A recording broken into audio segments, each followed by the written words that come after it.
Welcome to Dadograms, where I teach you things you might not know that can help you win in life. And this lesson can certainly do that, but it is a somewhat unusual topic.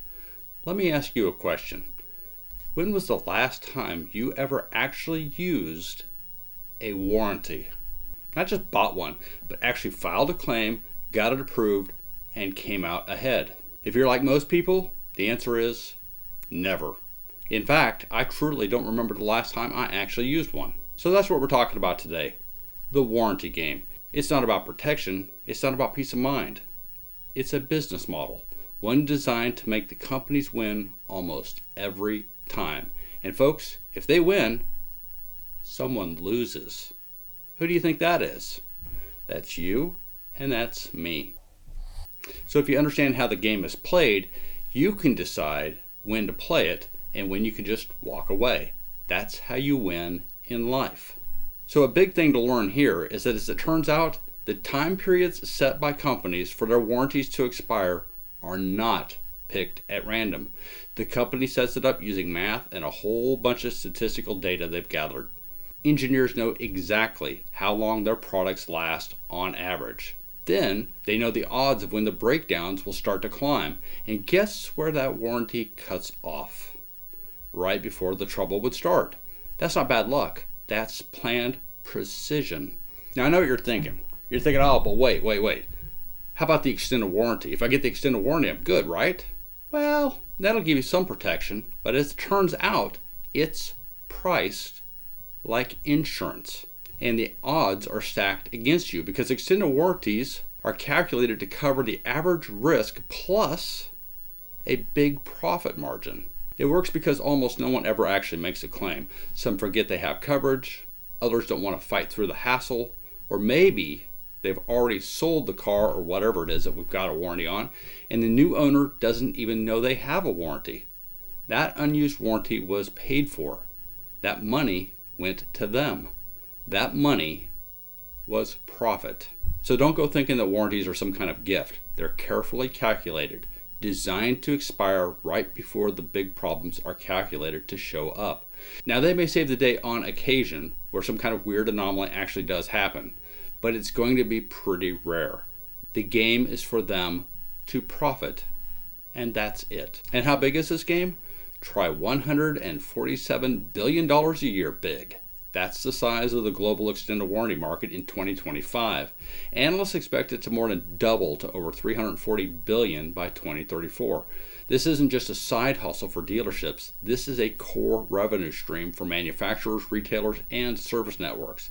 If there's $147 billion on the line, ask yourself, who's going to win? It's not us. So let me tell you what happened to my wife and I a while back. My wife is a great negotiator. A car salesman is simply not going to win against her. It's never happened so far. She'll find out exactly what that car cost the dealership, and she'll get them down to pretty close to that number. Anyway, our last one we bought, she worked the dealer down so hard, they finally admitted, you're getting this essentially at cost. And you could tell they were actually distressed. And then the salesman looked at us, almost desperate, and said, you can't leave without buying a warranty. That's my job, to make up the loss. You have to buy a warranty.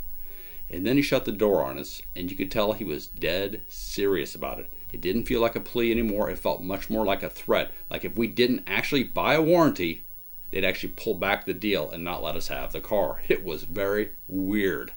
It was definitely not about protecting us. It was about protecting their bottom line. So just to kind of appease him, we bought a door ding protection policy, where some guy's supposed to come out and actually slide something down inside of your car and pop out a door ding. With as many door dings as we get around here in this particular area, that one actually seemed like it was going to work. But it hasn't. As it turns out, you can't get out most door dings, even though you think that you can. So it has been somewhat disappointing, to say the least. But we were able to appease him by getting something that we thought we wanted, and we won't do it again. And we were able to get the car, and without an extended warranty, we felt like we had a pretty good win. Anyway, I think this illustrates just how much the system relies on warranties. So remember, warranties aren't really about your protection. They're about the dealership's profit. And it's not just cars. Think about appliances.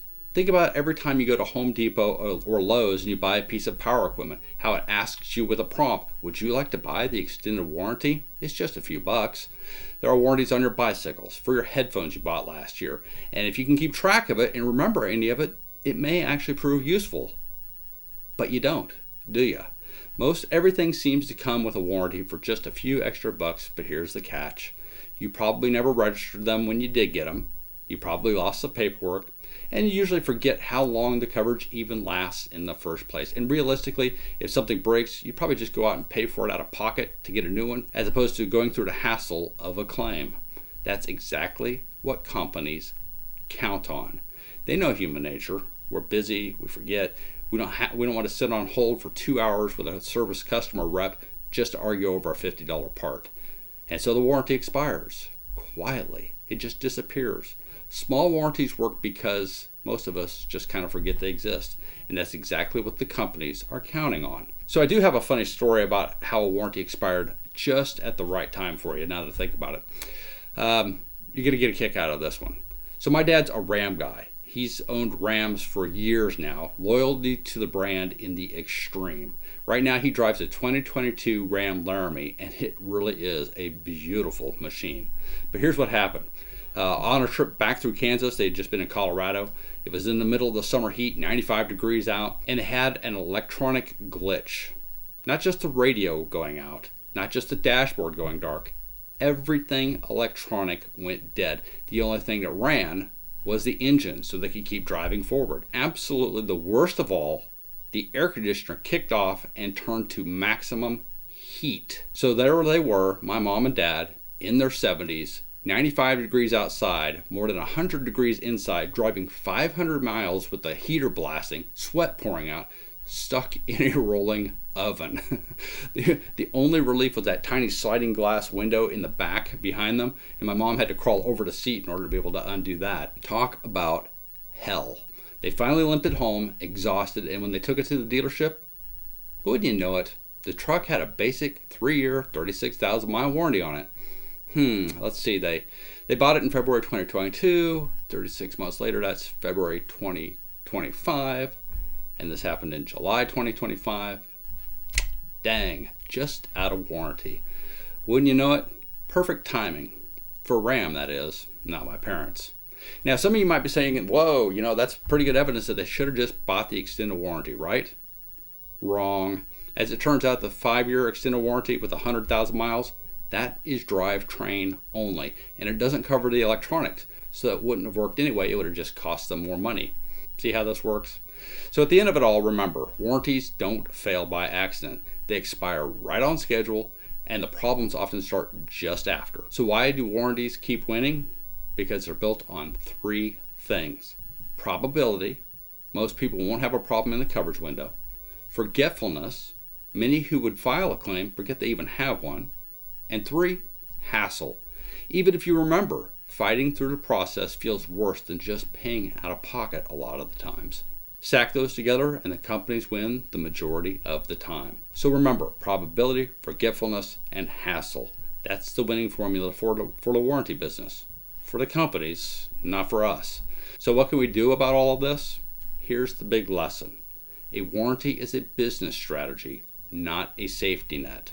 If you see warranties for what they are, a strategy, not a safety net, you can make smarter choices. Sure, sometimes they make sense. Perhaps a product has a history of breaking down early. Or you actually know that you're the type of person who will file the claim and pursue it.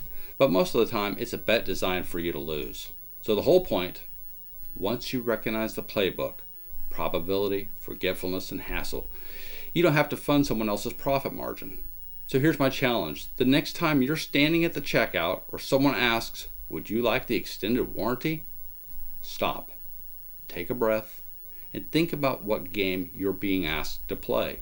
If you understand that warranties aren't about generosity but about profit, then you can decide.